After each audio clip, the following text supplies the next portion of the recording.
Have you ever tasted beer that's been planted in the ocean for 4 years? If you stick with us, I'm with Nick from Drifter Brewing. We're going to taste a beer that's been planted in the ocean. Oh, did you hear? Did you hear? Up you go. There we go. Where? There we go.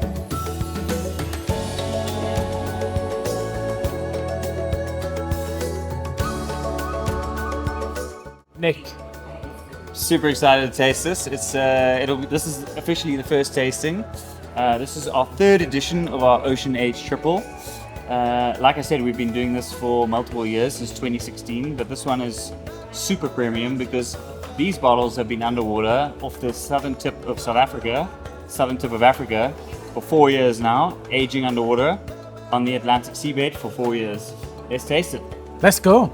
But before we do, tell everyone about Drifter, because this is some cool shit right here. Tell them all about you, about Drifter, about your background, and then we'll taste the beer. We'll hold off just the intensity a little bit longer. No problem. Okay, so Drifter is the actual name. Drifter comes from a sailboat that my parents built back in the 1970s, late 1970s. My father built a sailboat in his back garden, spent 4 years building it, popped it in the water, and then hurrah, it floated. So him and my mother, who was his girlfriend at the time, jumped on board. She was very brave. And they sailed around the world for 10 years.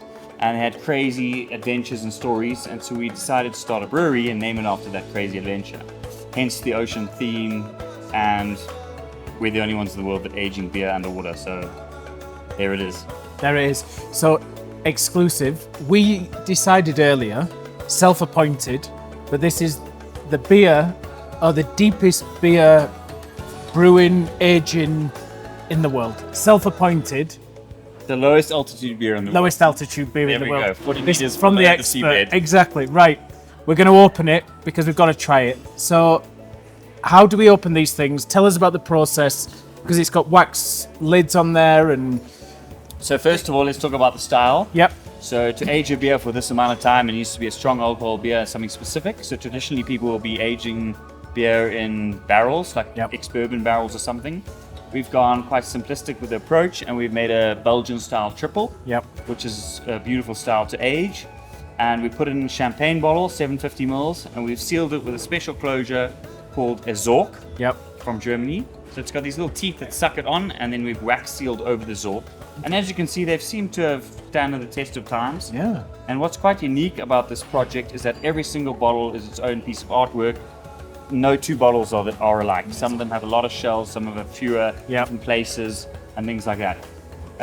What's also quite cool is every year, every time we launch a new batch, so this is the first batch we've done since COVID, we design a new tube design. And we've taken it next level this year. So we've got a light inside the tube. So you can see the bottle inside. Amazing. 2 windows. Our theme is deep, dark ocean this year. And sneak peek, all of the jellyfish and some of the other elements are actually glow in the dark. Amazing. Yeah. So tell me, for people listening or watching, being underwater for that long length of time, what does it do to the beer? How does it change the profile? So good question. A lot of people come to me and say, "Oh no, you're just making a marketing gimmick," but it's actually not that. So we got 3 aspects to it. Number 1, it's cold. Number 2, it's dark, so no light penetration to the bottle. And number 3, which is most important, is we've got continuous ocean motion. So the bottles are moving around the whole time, which is keeping the yeast up in suspension, which is aiding in that secondary fermentation. And this batch has been the longest underwater, so it's been 4 years. Okay, let's taste it. Let's taste it. Let's do it. Yeah. So you've got a Zork here. It's got a wax seal around. Some of them are stronger than others. What we're looking for is the corner of the wax seal. And we're looking for the start of the Zork. So we can try it with our hands first, otherwise use a little knife and try and find out where it starts. So there we got a bit of the wax coming off. And you'll see the Zork start to show itself. And then we're looking for the corner, the Zork. So we just pull it a bit with a knife. And then what we're going to do is we're going to pull that. I'm going to give you the honors. Keep pulling that. Oh, look at this. I get the honors to open the first ever bottle that's been tasted. Yeah. Of the 2020 edition. The 2020 edition. Look at this. Underwater. Keep there going. I'm going. Going round. Watch the shells. There we go. This is pretty epic. This is pretty epic. Okay, you're off. So now you got two options. What we're going to do is grasp with your left hand and pull straight up and twist a little bit. And if that doesn't work, we're going to shave a bit off the top of the wax. Okay. So let's try it. Twist and pull straight up. Oh, Did you hear? worked. Did you And hear? Up you go. There we go. Where? There we go. That's the beer, yeah. Pour us a Brilliant. glass. Oh, this is the honour. So How it's does it been under smell? the ocean for what? Under the ocean 4 years. We're here together in Nairobi, and we're about to do the first tasting. Okay. So what you're expecting on the nose, classic Belgian style Yep. triple, but just remember this is aged for 4 years now on Yep. the bottom of the Atlantic Ocean.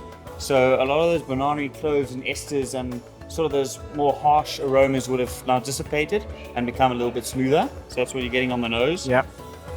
In terms of the color, it should be a little bit of cloudy because we've done a secondary fermentation in the bottle. We've got a little Beautiful bit of gold colour though. yeah, a little bit It's of lovely, isn't it? residual yeast which helps bring that flavor out, and it should be quite highly carbonated. Okay. Cheers.